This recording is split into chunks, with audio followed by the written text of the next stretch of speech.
The Nokia 4.2 is HMD Global's latest phone in the budget segment, and it offers a blend of premium design and stock Android experience at an affordable price. At 10,990 rupees, the Nokia 4.2 faces a stiff competition from the likes of the Redmi Note 7, the Realme 3, and even some phones from Samsung and Asus. Does the Nokia 4.2 stand a chance against the competition? Let's find out in our review.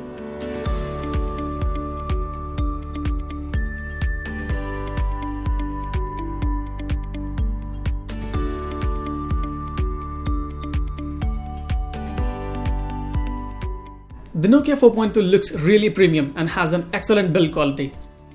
There is 2.5D curved glass on the front as well as the back, which blends seamlessly around the edges and makes the phone really comfortable to hold.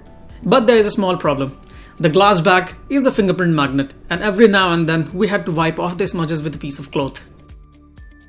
The Nokia 4.2 has a 5.71-inch HD Plus display with a water drop notch and a 19:9 aspect ratio.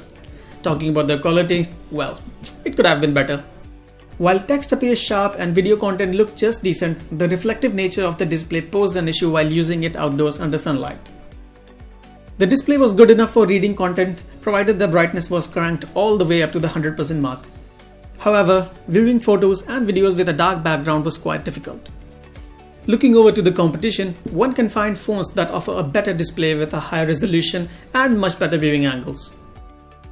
The Nokia 4.2 runs on Android 9 Pie with the May security patch on top, and since it's a part of the Android One program, timely software updates won't be an issue. As for the features, you get digital well-being, adaptive battery, adaptive brightness, and navigation gestures to name a few. The phone also supports face recognition, but it is not particularly quick or reliable, even in well-lit surroundings. The fingerprint sensor, on the other hand, works just fine and unlocks the phone within a second. All in all, the Nokia 4.2 does not come pre-installed with any bloatware, and also you won't have to see any ads. When it comes to performance, the Nokia 4.2 is a little disappointing. The main reason for that is the octa-core Snapdragon 439 processor powering the phone, which is actually really underpowered for a phone in this price segment.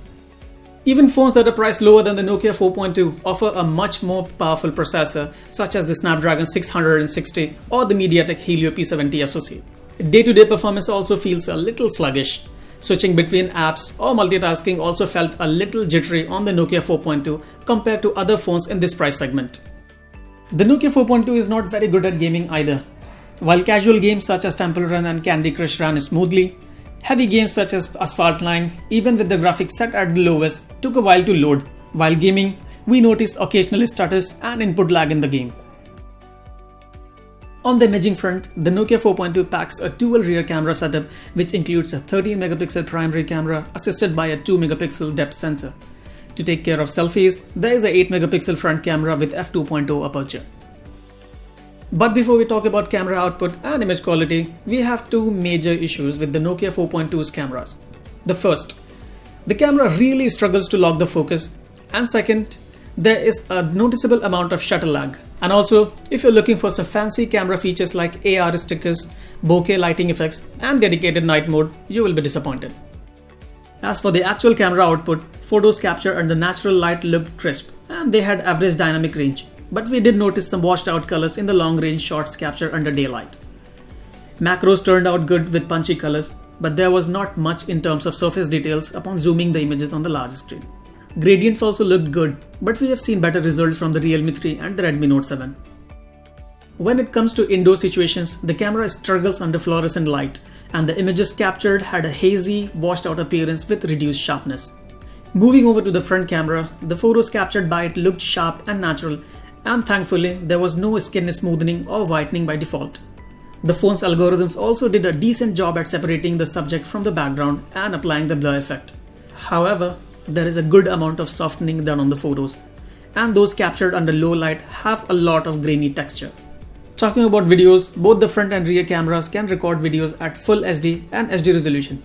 But since there is no EIS or OIS here, there is a lot of jittery movement in the videos. Another major disappointment with the Nokia 4.2 is the battery capacity. It is just 3000 mAh, and it is barely enough to last you through a single day of usage. And if you are a demanding user who likes to watch a lot of online videos and play games, the Nokia 4.2 won't do you any favors. In our HD video loop test, the phone lasted for a measly 10 hours and 13 minutes. As for charging speed, there is no fast charging here, and the bundle charger takes over 2.5 hours to fully charge the phone. The Nokia 4.2 aims to build on the momentum created by the Nokia 6.1 Plus and the Nokia 7 Plus, but it fails on multiple grounds. The phone definitely looks and feels good, and there are many people who will appreciate the stock Android experience. The inclusion of the notification LED around the power button is also a clever move, but that's the end of the phone's advantages.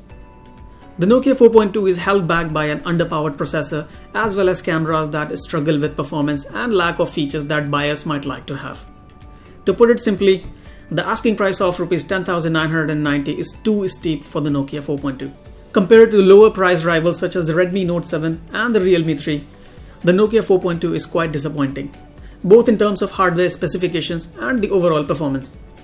One can also find phones such as the Asus Zenfone Max Pro M2, the Redmi Note 7 Pro and the Realme 3 Pro, which offer a much better value for money than the Nokia 4.2 at a slightly higher premium. And that was our Nokia 4.2 review. Thanks for watching, and for all things tech, log on to gadgets360.com.